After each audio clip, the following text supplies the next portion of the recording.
Invisibles, indolores, les PFAS ou polluants éternels sont peut-être dans l'eau que vous buvez.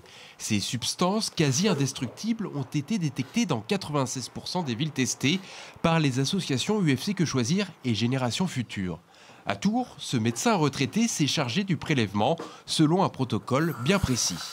J'ai laissé couler de l'eau d'abord pour purger les conduites, puis j'ai prélevé 5 litres d'eau que j'ai envoyé à Poitiers dans un container frigorifique.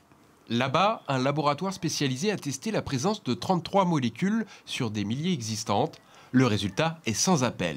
Du TFA, qui provient notamment de la détérioration de certains pesticides, est retrouvé, 120 nanogrammes par litre, ainsi que 9 autres PFAS, un effet cumulatif néfaste pour l'organisme. Cet effet cocktail dans la durée peut occasionner des risques de cancer au niveau du testicule et du rein et peut occasionner des troubles du métabolisme, c'est-à-dire une surcharge en graisse du foie, une baisse des fonctions de la thyroïde, des altérations au niveau de la fertilité.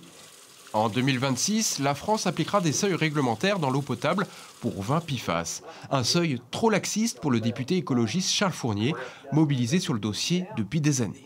Nous avons des seuils incohérents. Si nous prenions ceux que propose l'Union européenne, à Tours, ça passe. Mais si vous prenez les normes américaines, ça passe plus. Si vous prenez la norme danoise, alors là, c'est la catastrophe.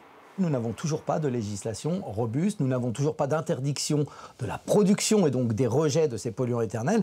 Et puis nous n'avons pas de législation solide pour des seuils de protection des populations sur l'eau potable, sur l'alimentation, sur l'air.